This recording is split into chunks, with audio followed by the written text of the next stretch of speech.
After weeks of defiance and the looming threat of criminal contempt, former President Bill Clinton and former Secretary of State Hillary Clinton now are agreeing to testify before the House Oversight Committee about Jeffrey Epstein. This dramatic reversal just 2 days before the Republican-led House was set to hold a floor vote that could have seen both Clintons referred to the Department of Justice for criminal charges.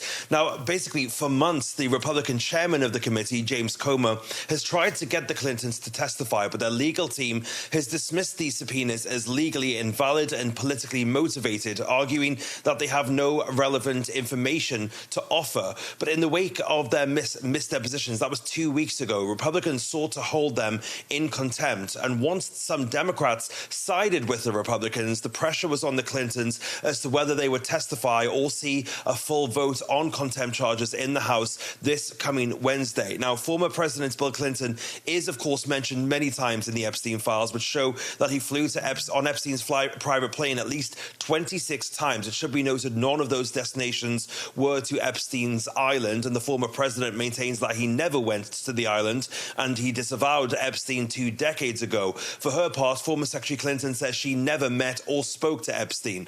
But the testimony would be a notable moment, though, in U.S. presidential history. The last time that a former U.S. president testified in front of Congress was Gerald R. Ford. That was back in 1983, almost a decade after he left office. The Clintons, for their part, tried to negotiate various deals with Comer for this testimony, which include a transcribed interview with members of the committee, as well as a timed meeting, a time-limited meeting.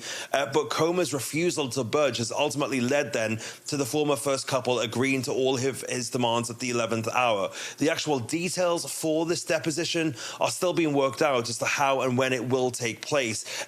Chairman Comer is still discussing that with Clinton's team. But if agreement isn't reached, however, by Wednesday, then the House could still go ahead with its vote on contempt on Wednesday. So, Fraser, how is this all being seen on Capitol Hill, whether from the Republican side or the Democratic side?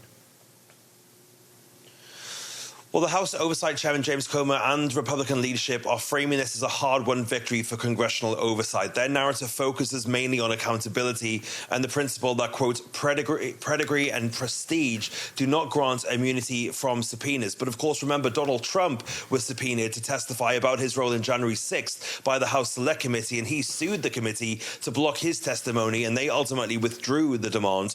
Republicans now, though, are highlighting that the Clintons only agreed to appear after the threat of criminal contempt became real, therefore dismissing the Clintons' claims of good faith as a last-minute attempt to avoid a referral to the Justice Department. Most senior Democrats, for their parts, as well as the Clintons' legal team, are decrying this as a politically motivated stunt orchestrated to serve a retribution campaign by the current administration. There's even been ranking member Robert Garcia and other Democrats pointing out that former attorneys general like Eric Holder and Bill Barr, for example, they were allowed to provide written statements or limited testimony, but the Clintons are being forced into a high-stakes in-person grilling, in his words. But even the Democrats themselves are split amongst themselves on this. It was, of course, because of these 9 Democrats siding with the Republicans on these contempt charges going ahead to a vote that we are even in this situation in the first place. So an interesting situation there on Capitol Hill, but of course it is being seen through this partisan lens, as everything is here in the US.